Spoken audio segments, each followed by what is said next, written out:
মই বৰ্তমান উপস্থিত আছোঁ যি মাজুলীৰ দক্ষিণপাট অঞ্চলত। আজি পুনৰ সেই দলঙৰ বিষয় লৈ পেলাই এই ভিডিঅ'টো আৰম্ভ কৰিছোঁ। আৰু দেখা গৈছে যে প্ৰায় 3 মাহ দিন ধৰি এই দলঙৰ যি নিৰ্মাণ কাৰ্য বন্ধ হৈ আছে আৰু মুখ্যমন্ত্ৰীগৰাকীয়ে নতুন দিল্লীত গৈ যি মন্তব্য কৰিছে দলঙৰ যি মূল ঠিকাদাৰী প্ৰতিষ্ঠান UP ষ্টেট ব্ৰিজ কৰ্পৰেশ্যন তেওঁলোকক এই কামৰ পৰা বৰ্তমান আঁতৰাই দিব বুলি জনাইছে আৰু নতুন নিবিদা আহ্বান কৰিব। এতিয়া কেতিয়াকৈ নতুন নিবিদা আহ্বান হ'ব আৰু এই দলঙৰ কাম কেতিয়াকৈ আৰম্ভ হ'ব তাক লৈ মাজুলীবাসী এতিয়া চিন্তিত হৈ পৰিছে।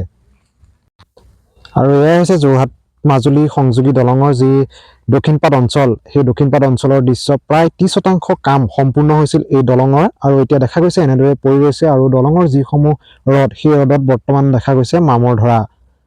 যোৱাকালি মাজুলীৰ বিধায়ক ভুৱন গামে মন্তব্য কৰিছে যে এই দলঙৰ নিবিদা কাম যি জানুৱাৰী মাহত সম্পূৰ্ণ বা আৰম্ভ হ'ব বুলি কৈছে আৰু সেই নিবিদা আৰম্ভ হোৱাৰ পাছত কোনে এই কাম লাভ কৰিব, কেতিয়াৰ পৰা আকৌ পুনৰ নিৰ্মাণৰ কাম আৰম্ভ হ'ব তাক লৈ এতিয়া জল্পনা কল্পনাই দেখা দিছে যোৰহাট মাজুলী সংযোগী দলঙত। আৰু এই সময়ত মই উপস্থিত আছোঁ যি দলং নিৰ্মাণস্থলী দক্ষিণপাট পাৰে আৰু মাটি দূৰত দেখাইছোঁ সেয়া দক্ষিণপাট ঘাট। ইয়াতে আছে দক্ষিণপাট ঘাটটো, যিহেতু ব্ৰহ্মপুত্ৰ জলস্তৰ হ্ৰাস হোৱাৰ বাবে ইয়ালৈ কমলাবাৰী ঘাটটো আহিছে দক্ষিণপাট অঞ্চললৈ।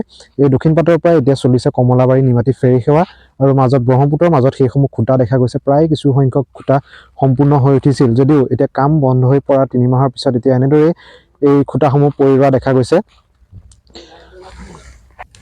এতিয়া মাজুলীবাসী অধীৰ আগ্ৰহেৰে অপেক্ষা কৰিছে এই যি দলঙৰ নিবিদা কেতিয়া আৰম্ভ হ'ব, কোনে লাভ কৰিব তাক লৈ। আৰু যিহেতু মুখ্যমন্ত্ৰীগৰাকীয়ে 26 চনত নিৰ্বাচনত এই দলঙেৰে পাৰ হৈ যোৱাৰ কথা কৈছিল কিন্তু সেয়া বাস্তৱত ৰূপায়িত নহ'লে, সেইগৰাকী মুখ্যমন্ত্ৰীয়ে পুনৰ কৈছে যে UP ষ্টেট ব্ৰিজ কৰ্পৰেশ্যনক এই দলঙৰ নিৰ্মাণ কাৰ্যৰ পৰা আঁতৰাই দিয়া হৈছে, পুনৰ নিবিদা হ'ব। এতিয়া সেয়া লক্ষণীয় হ'ব কেতিয়া নিবিদা হ'ব, কেতিয়া পুনৰ দলঙৰ কাম আৰম্ভ হ'ব।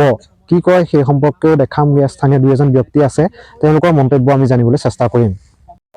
এতিয়া দেখা গৈছে দক্ষিণপাটৰ দলংহে নহয়, দলঙৰ কাষেৰে এক পথ নিৰ্মাণ হৈছে য'ত যি দক্ষিণপাট ঘাট বা কমলাবাৰী ঘাট চলিছে আৰু এই কমলাবাৰী ঘাটটো দেখা গৈছে দলঙৰ নিচেই কাষেৰে এইসমূহ গাড়ী এতিয়া এনেদৰে চলাচল কৰি থকা দেখা গৈছে। আৰু এই দলঙৰ যি খুঁটা সেই খুঁটাৰ ৰডত মামৰ লগা পৰিলক্ষিত হৈছে। এতিয়া মাজুলীবাসী অধীৰ আগ্ৰহে অপেক্ষা কৰা দিনটোৱে হৈছে যে কোনে এই দলঙৰ পুনৰ যি নিবিদা হ'ব সেই নিবিদাৰ ঠিকা কোনে লাভ কৰিব, সেই ঠিকা কোনে লাভ কৰিব, কেতিয়া পুনৰ নিৰ্মাণ আৰম্ভ হ'ব তাক লৈ এতিয়া জল্পনা কল্পনা চলিছে। আৰু দেখাইছোঁ এতিয়া এনেদৰেই মাথো খুঁটাসমূহ আছে, নীৰৱ নিস্তব্ধ হৈ পৰিছে দলং নিৰ্মাণস্থলী।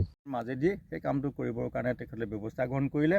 আৰু আমি জানি সুখী হৈছোঁ যে কেন্দ্ৰীয় মন্ত্ৰীগৰাকীয়ে প্ৰয়োজন সাপেক্ষে পূৰ্ব 925 কোটি টকা দি দলংখনৰ নিৰ্মাণ ব্যয় ধাৰ্য কৰিছিল যদিও শেহতীয়াকৈ দেখা দিয়া বিজুতিৰ কাৰণে কামখিনি স্থবিৰতা অনাৰ কাৰণে যিখিনি ক্ষয় ক্ষতি হ'ল সেই পূৰাবৰ কাৰণে অতিৰিক্ত আৰু 200 কোটি টকা দিম বুলি বিধায়ক মহোদয়ক আশ্বাস দিছে আৰু বিধায়কৰ মহোদয় আমি জানিছোঁ। সেইকাৰণে আমি ধন্যবাদ জনাইছোঁ। তেখেতৰ সেই আশা সুধীয়া প্ৰচেষ্টাই মাজুলীক বহু আকাংক্ষিত দলংখনে পূৰ্ণপ্ৰাপ্ত হওক আৰু নিৰ্দিষ্ট সময়সীমাৰ ভিতৰত আশোহামুক্তভাৱে দলংখনৰ নিৰ্মাণ কাৰ্য সম্পূৰ্ণ কৰি ৰাইজৰ সেৱা যাতে উৎসৰ্গা কৰি দিব পাৰে তাৰ হৈ আমি আজি আপোনালোকৰ মাধ্যমেদি কেন্দ্ৰীয় ৰাজ্য চৰকাৰলৈ আমি দাবী জনাইছোঁ আৰু ধন্যবাদ জনাইছোঁ দুয়োখন চৰকাৰলৈকে যে অতি সোনকালে তেখেতসকলে যি পদক্ষেপ লৈছে 200 কোটি টকা অতিৰিক্ত দি হ'লেও আমাৰ দলং নিৰ্মাণ কাৰ্য শীঘ্ৰে আৰম্ভ কৰিব লাগে। আৰু এয়া মাজুলীবাসীৰ যি তেওঁলোকক ধন্যবাদ জনাইছে মন্ত্ৰীগৰাকীক যি অতিৰিক্ত 200 কোটি টকা দিব বুলি জনাৰ কাৰণে। আৰু এয়াই আছিল আজি যি দলঙক লৈ এক সৰু ভিডিঅ'।